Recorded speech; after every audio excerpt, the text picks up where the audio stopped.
찬송가 546장 주님 약속하신 말씀 위에서 찬송하겠습니다. 찬송가 546장입니다. 주님 약속하신 말씀 위에서 영원토록 주를 찬송하리라.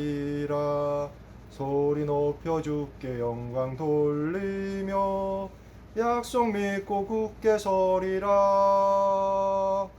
굳게 서리 영원하신 말씀 위에 굳게 서리 굳게 서리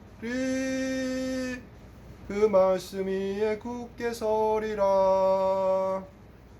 주님 약속하신 말씀 위에서 세상 염려 내게 엄습할 때에 용감하게 힘써 싸워 이기며 약속 믿고 굳게 서리라.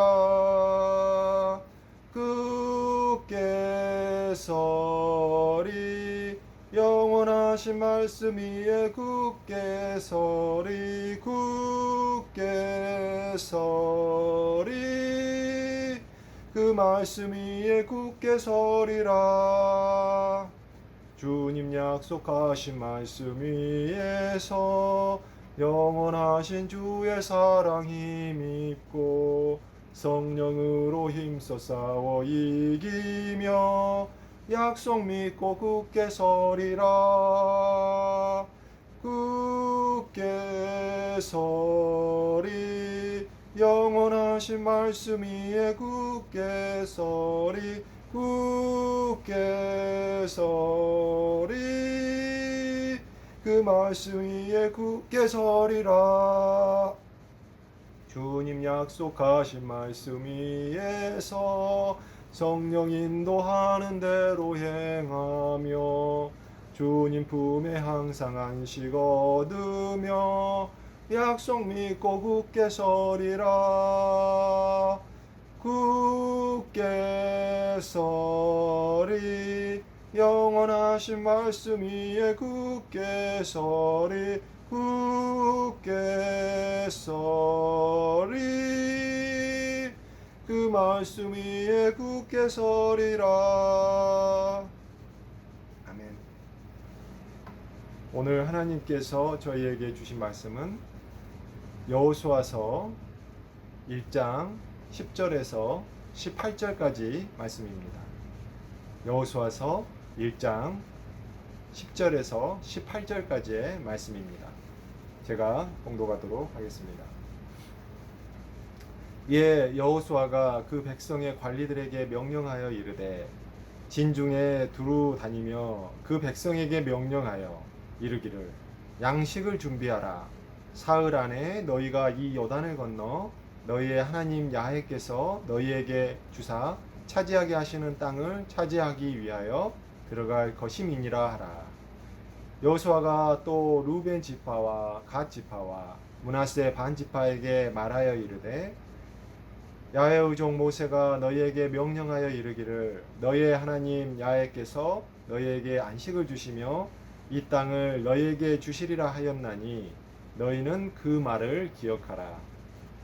너희의 처자와 가축은 모세가 너희에게 준 요단 이쪽 땅에 머무르려니와 너희 모든 용사들은 무장하고 너희의 형제보다 앞서 건너가서 그들을 돕되 야훼께서 너희를 안식하게 하신 것 같이 너희의 형제도 안식하며 그들도 너희의 하나님 야훼께서 주시는 그 땅을 차지하게까지 하라.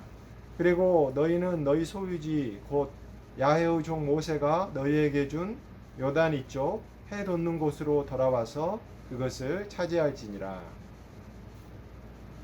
그들이 여호수아에게 대답하여 이르되 당신이 우리에게 명령하신 것은 우리가 다 행할 것이요 당신이 우리를 보내신 곳에는 우리가 가리이다. 우리는 범사에 모세에게 순종한 것 같이 당신에게 순종하려니와 오직 당신의 하나님 야훼께서 모세와 함께 계시던 것 같이 당신과 함께 계시기를 원하나이다. 누구든지 당신의 명령을 거역하며 당신의 말씀을 순종하지 아니하는 자는 죽임을 당하리니 오직 강하고 담대하소서. 아멘. 오늘 말씀은 하나님의 말씀이 임한 여호수아의 명령과 이에 대한 이스라엘 백성들의 순종의 반응에 대해서 말씀하고 있습니다. 여호수아서는 이제 모세가 죽고 여호수아가 하나님께 모세를 이을 지도자로 선택되어 약속의 땅 가나안에 들어가고 이를 정복하는 과정의 이야기입니다. 출애굽과 가나안 입성은 크게 그 과정이 세 단계로 구분해 볼 수가 있는데요. 애굽의 애속으로부터의 구원, 즉 자유를 얻게 해주신 첫 단계가 있고요. 자유를 얻은 후에 가나안에 들어가기 전에 광야에서의 생활의 2단계가 있고요. 그리고 가나안에 들어가고 들어간 이후에 세 번째 단계가 있게 됩니다. 이를 신약적 관점으로 표현해 보면 첫 구원인 한난으로부터의 자유의 획득인 칭의의 단계, 그리고 광야에서의 인내와 연단을 거치는 성화의 단계, 그리고 소망하는 가나안 입성의 최후 관문이 통과되는 영화의 단계라고 생각해 볼 수도 있을 것 같습니다. 한편 출애굽의 과정은 보다 명백한 영원한 구원의 구속사의 일종의 모형에 불과하다고 볼 수도 있어요. 그래서 가나안 입성에서 완전히 끝나는 것이 아니라 가나안 입성 후에 또 다른 애굽이 시작되는 것을 봅니다. 가나안에서 완전히 하나님과 함께하는 참된 안식을 누리지 못하고 백성들이 다시 타락과 방종의 모습들을 보이는 것이지요. 사사기에 기록되는 수많은 악한 모습들, 본질적으로 자기 소견에 옳은 대로 행하는 근본적인 죄, 원죄의 모습들이 다시 등장하게 되는 것이지요. 이는 죽기 전에 모세를 통하여 이미 하나님께서 예견하신 모습이기도 하고요. 실제로 이루어지는 모습이기도 합니다. 신명기 18장 9절에 보면 내 하나님 야훼께서 내게 주시는 땅에 들어가거든 너는 그 민족들의 가증한 행위를 본받지 말 것이니 라고 하여 이미 이스라엘의 타락의 방지를 공개하시지만 신명기 32장 5절에서 그들이 야훼를 향하여 악을 행하니 하나님의 자녀가 아니요 흠이 있고 삐뚤어진 세대로다 라고 이스라엘 민족의 타락을 예언합니다. 이 예언은 열왕기하 17장 9절에서 18절까지를 보면 성취가 됩니다. 부분적으로 발췌해서 보면 9절에서 이스라엘의 자손이 점차로 불의를 행하여 그 하나님 야훼를 배역하여 모든 성읍의 망대로부터 견고한 성에 이르도록 산당을 세우고 또 12절에서 또 우상을 섬겼으니 이는 야훼께서 그들에게 행하지 말라고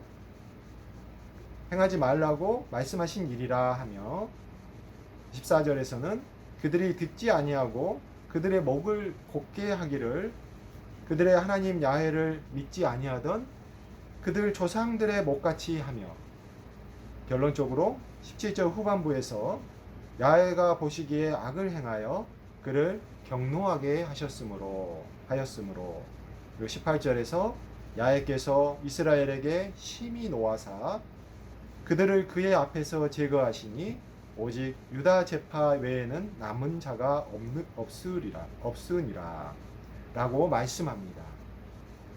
이렇듯 새롭게 시작된 이스라엘의 타락과 계속되는 범죄는 결국 바벨론 유수라는 징계와 다시 반복되는 구원으로 이어지게 되는 것이지요. 여기까지는 구약 역사의 큰 흐름 속에서 본 여호수아서의 위치를 살펴보았는데 여호수아서 자체 신학적 주제를 좀 살펴보면요. 악을 진멸하라고 하는 히브리어로는 카렘이라고 하는 거룩한 전쟁, 그리고 땅의 정복과 분배를 통한 땅에 대한 하나님의 약속의 성취, 그리고 이스라엘 12지파가 분열되지 않고 하나 되는 통일적인 모습들, 그리고 그 과정에서의 선택된 자 여호수아의 역할, 그리고 저주와 축복을 함께 계시하시는 그 언약의 갱신 의식 등이 있습니다. 또한 신약적인 측면에서 연결시켜 보면 여호수아는 하나님의 약속된 안식을 제시하고 전쟁 시의 이스라엘의 모습이라든지 그리고 기생 라합 등의 모습을 통해서 신앙의 모델적인 모습들을 볼 수 있고요. 하나님의 용사인 여호수아라는 이름은 지저스라는 이름과 같은 통하는 것인데요. 예수 그리스도를 상징하는 것과 그리고 악을 정복하여 나가는 그 모습들이 사도행전에서의 복음 전파를 하는 그 사도들의 모습과 내 대비 등으로 그 모형으로 제시되고 있다고 볼 수가 있습니다. 이러한 주제들 중에서 오늘 본문은 여호수아의 역할과 중보자로서의 예수 그리스도의 모습 등을 우리에게 믿음으로 제시하여 주고 있습니다. 여호수아는 일단 하나님에 의해서 선택된 자이고 모든 군사에 대한 지휘권을 가지고 있으며 모세의 계승자이면서 모세에 이어서 중보의 기도의 모습을 보여주고 있습니다. 본문 10절에서 12절까지에서 여호수아는 모든 이스라엘 족속에 대한 지휘권을 가지고 명령합니다. 이는 앞서 1장 1절에서 9절까지에서 야훼 하나님께서 여호수아를 선택한 것에 근거한 것입니다. 하나님께서 여호수아에게 말씀하시고 항상 함께 하시겠다, 그리고 떠나지 않으시겠다는 이 말씀에 근거하여 선택된 자가 되는 것이며, 이 말씀이 여호수아에게 이스라엘 민족에게 명령하고 또 움직이게 하라고 하시는 것에 근거가 됩니다. 이는 마치 예수 그리스도가 성부 하나님으로부터 모든 말씀을 받고 이에 근거하여 우리들에게 말씀하시고 모든 천사와 하늘의 군대를 움직이실 권한을 받으신 것과도 유사합니다. 본문 13절 15절에서는 중요한 약속인 안식을 명령하는데, 이는 하나님께서 주시는 궁극적인 구원의 모습과 통합니다. 가나안이 결국 영원한 안식의 땅의 모형, 즉 천국을 상징하는 것을 우리에게 떠올리게 합니다. 본문 16절부터 18절은 여호수아의 명령과 당부에 대한 이스라엘 백성의 반응을 보여주고 있습니다. 본문 16절은 이스라엘 민족이 여호수아의 모든 명령을 행하겠다는 것과 여호수아가 보내는 곳으로 가겠다는 순종의 표시입니다. 구체적으로는 본문 12, 14절에서 보면 루벤 갓지파와 그리고 므낫세 반지파, 절반이죠, 에게 처자와 가축은 요단 건너기 전의 땅에 머무르게 하고, 용사들은 요단을 먼저 건너가서 다른 지파를 도우라는 명령을 하는 것에 대해서 그것을 지키겠다는 말입니다. 이러한 순종은 하나님의 모든 고난을 위임받은 예수 그리스도에게 하나님의 백성이 마땅히 순종해야 하는 모습을 보여준다고 할 수 있습니다. 특히 여호수아의 명령의 순종과 가라는 곳으로 하는 것 자체가 상징하는 바도 우리에게 큰 가르침을 주는데, 이러한 순종이 결국 하나님의 말씀을 믿는 데서 비롯된 것임과, 그리고 하나님께서 가라는 곳으로 가는 것이 우리에게 진정한 안식을 보장해 준다는 것을 의미합니다.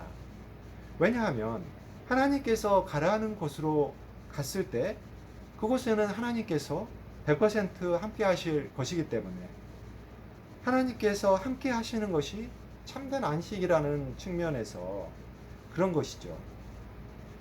본문 18절에서 명령을 따르지 않는 자는 죽임을 당하리라는 그런 이스라엘 백성의 각오는, 명령에 순종하지 아니하는 것은 참된 믿음이 없는 것이므로 죽음과 같음을 말하고 있다고 볼 수가 있겠습니다.